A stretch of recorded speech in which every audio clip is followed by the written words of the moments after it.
Müsabiqə ərəfəsində Bakının Google Map üzərindən idarə olunan 3D formatda saytı da istifadəyə verilib. Burada Bakının virtual tur gəzintisi ilə tanış olmaq mümkündür.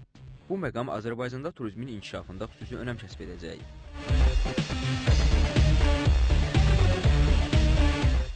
Avrovizyon vaxtı şəhərə gələcək turistlər saytdan istifadə etmək imkanı qazanacaqlar.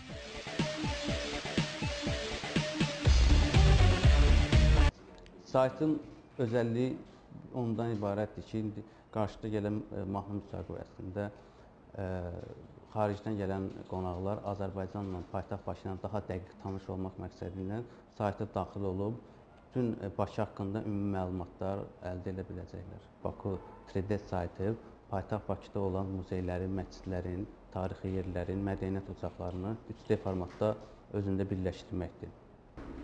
Eurovision 2012 mahnı müsabiqəsi ərəfəsində Bakının 3D formatda Google Map üzərindən idarə olunacaq belə bir saytın istifadəyə verilməsi şəhərə gələn turistlərə bələdçilik etməyə nöqteyi nəzərdən olduqca uğurlu addım hesab olunur.